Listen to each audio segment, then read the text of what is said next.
आज के जो हमारे गेस्ट हैं वो इंडिया के सबसे पॉपुलर मोटिवेशनल स्पीकर्स में से एक है। Please give an energetic and warm welcome to the one and only Harshvardhan Jain.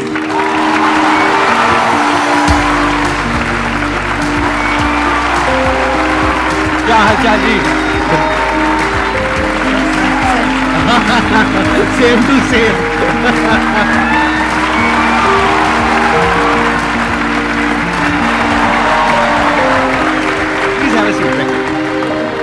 आप में से कितने लोग जानते हैं इनको, जिन्होंने कभी ना कभी इनकी कोई ना कोई वीडियो देखी है? सब जानते हैं सर। आपके सारे फैंस बैठे हैं यहाँ पर, तो अपना Q&A सेशन स्टार्ट करते हैं। सर हम जैसे ह्यूमन स्पीसीज अपने आप को ह्यूमन क्या नाम सुपर क्रिएचर बोलते हैं, तो हम ये सुपर क्रिएचर किस बिहाफ पे बोल रहे हैं कि हमने सभी स्पीसीज को ओवरकम कर लिया, या हम जो अल्टीमेट पावर है उसके मकसद को साकार करने के लिए?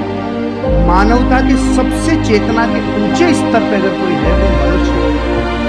ये जीव जो है ना, ये जीव के भीतर जितनी शक्तियां, उसका चेतना का जबरदस्त विकास जो पराकाष्ठा है ना, वो मनुष्य ही कर पाता है। अब आपको अपना विकास करना है तो अपने चेतना के स्तरों को ऊपर उठाना होगा।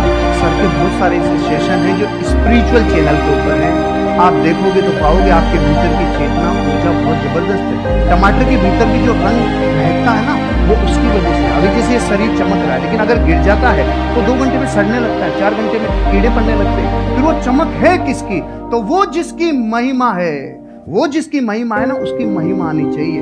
वो महिमा आ गई तो चेतना ऊपर ही उठती है। एक छोटा सा लाइन गा के सुना दो प्लीज। हाँ। खटकती है रागादिक परिणति विकारी, स्वभाव के सन्मुख ये कैसे टिकेगी? समझ में नहीं? खटकती है रागादिक परिणति का मतलब है संसार की सारी बुराइयां बताओ अपने को खींच रही है कि नहीं खींच रही, अपने को आकर्षित कर रही है, लुभा रही है। क्रोध है, घमंड है, अहंकार है, छल कपट है, आलस्य है, कामचोरिता है, जितनी चीजें बुराइयां वो अपने को खींच रही है। लेकिन उनके ऊपर जो सबसे बड़ा स्वभाव है ना अपना, जो आपने प्रश्न पूछा, वो स्वभाव जीव का उठना है। तीनों लोग जिसके ज्ञान में झलक जाएं, वो स्वभाव लेके पैदा हुए हो भाई। 3 लोग का नाथ आपके भीतर विराजमान है, इसलिए चेतना के स्तरों को ऊपर उठाते जाओ। बाकी के प्रश्नों के उत्तर चेतना के उठने से मिल जाएंगे। Thank you. बहुत बढ़िया। ये जो आपने क्वेश्चन पूछा है, इसके पीछे का मोटिव क्या है, क्या जानना चाहते हैं? असलियत में जो सुपर क्रिएचर का मतलब है वो हम सबको समझ में है। देखो, इसको ध्यान से समझो। बेसिकली आप ये कह रहे हो super creature in the sense कि हम बाकी सब जितने भी जानवर हैं और जितने भी जीव हैं, हम उनको डोमिनेट कर सकते हैं, which is a fact. Power के वे में, नॉट फिजिकल पावर, क्योंकि फिजिकली तो हाथी हमसे ज्यादा पावरफुल है, टाइगर ज्यादा पावरफुल है, बट फिर भी हम उसको बांध सकते हैं, उसको कंट्रोल कर सकते हैं, उसको सर्कस में नचा सकते हैं। किस पावर के बेस पे? अपनी थॉट की पावर के बेस पे। तो एक है हमारी थॉट की पावर, जिसकी बेस पर हम अपने आप को सुपर क्रिएचर बोल सकते हैं। उसमें कुछ भी गलत नहीं, we are actually super creature, क्योंकि हमारी ये जो थॉट की पावर है, इससे हम कुछ भी क्रिएट कर सकते हैं। हम स्पेस तक पहुंच गए। तो अगर ये एक सुपर क्रिएचर की निशानी नहीं है तो क्या है? तो एक सुपर क्रिएचर का स्टैंड पॉइंट हो सकता है जो पावर्स है हमारे थॉट की, वो हमारी फिजिकल पावर्स नहीं है, वो थॉट की पावर है, माइंड की पावर है, इंफॉर्मेशन की पावर है, डेटा की पावर है। ये अलग अलग वर्ड्स में यूज करो, है एक ही चीज। Without information there is no mind. ये सब नॉलेज की, इंफॉर्मेशन की, साइंस की, डेटा की, इन सब चीजों की पावर है। तो एक तो पावर ये है जिसके बेस पर आप अपने आप को सुपर क्रिएचर बोल सकते हो, विच इज अ फैक्ट। एक दूसरी पावर है जिसके बारे में बहुत ही कम लोगों को पता है। पहला है इस दुनिया का ज्ञान, उसको अनात्म ज्ञान बोलते हैं, यानी चीजों का ज्ञान। दूसरा है आत्मज्ञान। आत्मज्ञान मतलब, आत्मा मतलब मैं, कोई भूत प्रेत नहीं, जैसा मूवीज में देखते हैं, राइट? आत्मा मतलब मैं, तो मेरा ज्ञान, मैं कौन हूं। तो वो जो ज्ञान है, अगर वो आपको हो जाता है, और हो जाता है मतलब अपने आप नहीं हो जाएगा, ऐसा नहीं आप रात को सोए और सुबह उठे और अपने आप हो गया, ऐसा नहीं होता। जैसे हर ज्ञान में होता है, ऐसे इसमें होता है। स्टडी करना पड़ता है, समझना पड़ता है, क्वेश्चनिंग करनी पड़ती है, जो समझ आया उसको फिर क्वेश्चन करना पड़ता है, फिर एंड तक जाना होता है। फिर not just theoretically but experientially you know what you are. और फिर वहां पर एक महावाक्य है, अहम ब्रह्मस्मि, मैं ही वो हूं, तत्वमसि, आप ही वो हो। वो मतलब क्या? The supreme reality, the supreme truth of this universe, you are that. वहां तक आप पहुंच जाते हो, not just theoretically but experience.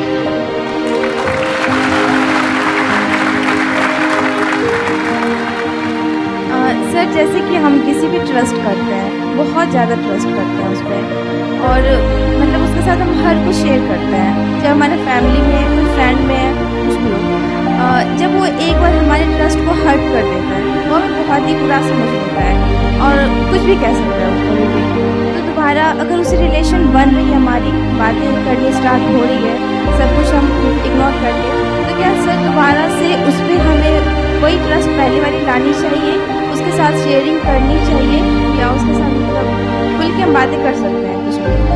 Napoleon Hill से जब जीवन में सबसे बड़ी सीख को लोगों ने कहा ना, एक लाइन में बता दो। नेपोलियन हिल वो व्यक्ति है जिन्होंने 25,000 से ज़्यादा लोगों के ऊपर कई वर्षों तक अध्ययन किया, और फिर एक व्यक्ति राजस्थानी मारवाड़ी गया, उन्होंने कहा साहब हमें पूरा ज्ञान नहीं चाहिए, एक लाइन में बता दो, एक लाइन में बता दो। उन्होंने पता क्या बोला, डोंट टेक इट पर्सनली, दिल पे नहीं लेना, दिल पे नहीं लेना, क्योंकि रास्ते में तो स्क्रैच होंगे, हम इमोशनल हैं, हमारे स्क्रैच तो होंगे, लेकिन अगर दो लोगों को अर्धनग्न करके दौड़ा जाए, एक को तेल लगा के और एक को सूखा, तो मिट्टी ज़्यादा कौन लाएगा? तो तेल लगाना बंद कर दो, या नहीं, दिल पे तेल लगाना बंद कर दो, हृदय पे लेना बंद कर दो, नहीं तो जैसे ही मार्केट में जाएंगे लोग तो आपको कुछ कहेंगे। तो पहली बात तो दिल पे नहीं लेना, क्योंकि दिल पे लेते लेते तो खत्म ही हो जाएंगे, फिर सबका दिल पे लेते चले जाएंगे, एक बात। दूसरी बात, आप कह रहे हैं दोबारा ट्रस्ट करें कि नहीं करें, सोच समझ के, विचार करके, क्योंकि जिस व्यक्ति ने एक बार ट्रस्ट तोड़ा है तो फिर वहां पर एक सिद्धांत लागू होता है, प्रेम भाव हो सब जीवों से, विश्व के हर जीव से प्रेम हो भाई, करुणा स्रोत बहे दुखियों पे फिर विशेष करुणा बहनी चाहिए, प्रेम भाव हो सब जीवों पे, करुणा स्रोत बहे दुखियों पे, दुर्जन में मध्यस्थ विभो, ये जो दुर्जन है ना उसमें फिर थोड़ा मध्यस्थ विभो उनमें, और गुणी जनों में हर्ष प्रभु, जैसे सर गुणीजन है तो ऑटोमेटिकली हृदय से एक श्रद्धा बहती है। तो प्रेम भाव हो सब जीवों में, गुणी जनों में हर्ष प्रभु, करुणा स्रोत बहे दुखियों पे, दुर्जन में मध्यस्थ, दुर्जन से थोड़ा बना के रखिए, आगे बढ़िए। ट्रस्ट तोड़ने का मतलब क्या? वो छोटा भी हो सकता है, बहुत बड़ा भी हो सकता है। छोटा मतलब क्या कि आपको कहा कि हाँ हम यहाँ पर घूमेंगे, जाएंगे, और एंड टाइम पर नहीं, ये भी ट्रस्ट तोड़ना है। और एक है कोई बड़े लेवल पे ट्रस्ट तोड़ना, यानी कि आपकी शादी हो गई है, या फिर उसने पैसा आपसे लिया बोल करके कि 15 दिन में दूंगा या दूंगी, और बहुत पैसा आपसे ले लिया, तो आपने पैसे अरेंज करके दिया, उसके बाद में आप उसको फोन कर रहे हो, फोन ही नहीं उठा रहा है, 1 महीने तक 2 महीने तक, एक आध बार ना उठाए तो हो सकता है जेन्युइन प्रॉब्लम, बट आपको समझ आ गया उसकी नियत ही नहीं है पैसे वापस करने की। तो जब आपको समझ आ गया है कि वो इंसान भरोसा करने के लायक नहीं है, तो दोबारा भरोसा क्यों कर रहे हैं? तब तक जब तक कि उसको एक्चुअल में पश्चाताप नहीं होता।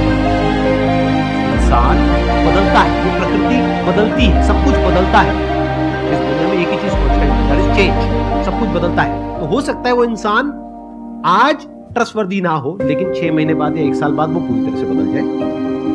तो आपको देखना है कि क्या वो उसकी एक गलती थी, गलती किसी से भी हो सकती है, आपसे भी हो सकती है, मेरे से भी हो सकती है, इनसे भी हो सकती है, तब तो ठीक है, उसने पश्चाताप कर लिया और बार बार आपको सॉरी बोल दिया, कर दिया, बात खत्म।